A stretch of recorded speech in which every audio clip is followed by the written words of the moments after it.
So here I have a little Harbor Freight compressor, little pancake compressor, and this was the original line, um, which broke down here. It's a heat stress fracture, thermal fracture, busted right off. So what I did is I got a length of 1/4 inch brake line, 1/4 by 12, so it's a 12-inch length. And I trimmed just the tips off with the angle grinder. Little diamond tip, you gotta watch those cutoffs. Took the full 12 and Harbor Freight's handy dandy bendy tool, which I smoothed it out a little bit with a chainsaw file because it's a little rough in the grip, but you got to be careful not to take out too much metal.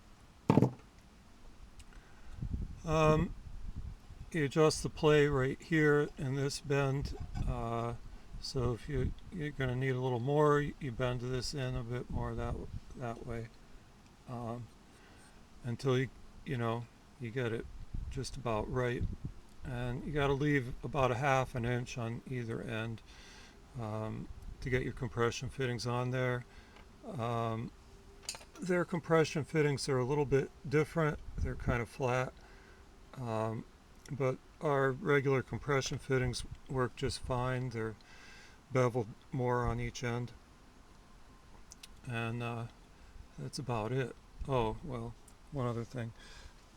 The brass insert here for the handle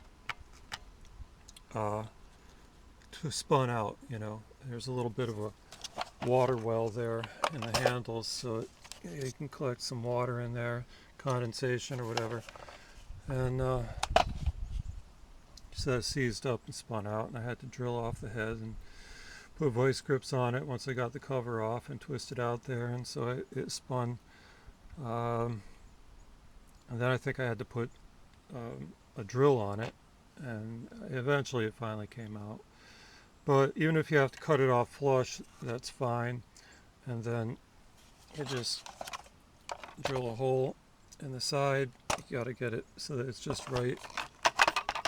A little bit of, see, a little bit of condensation in there too on this one. That's recent. So you might want to drop a little oil down the screw holes. Be a good idea, precautionary measure. Take the handle, you drill the handle through, common sense type stuff. That's that one. So that hole was drilled through, that's the original hole. And you mount it in and put your screw through it. Probably going to have to, sorry about the video being all twisty. But if you didn't watch 8 hours of video a day, it probably wouldn't matter anyhow. So once you get in there, put a little marker on it and chop it off and grind it. That way you don't get interference here. So it's been a good little compressor for about 3 years. I use it pretty steady. I've actually inflated tires with it, car tires and such too. Mounted them on rims, It's a little tough. It's better to have a tank. You gotta use a tank usually is the best way, although I have done it with a pancake.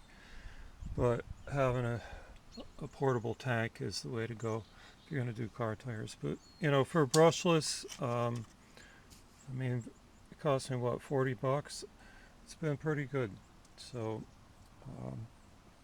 I'm happy. If you got to do a little repair once in a while, that's okay.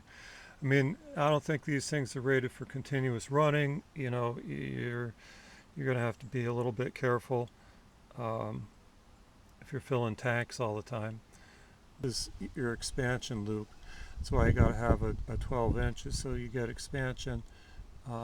So your heat, you're going to get expansion there so it doesn't stress on this fitting the way that it did. That's what causes the break, because they want to give you an extra few inches of metal and machine it for you. So they sell a few more units that way. Uh, this way, you also got this loop to run your wires under when you're putting the lid back on. And you can slip your wires right in under there like that. And it's a little tight, but it works. So I guess that'll do it.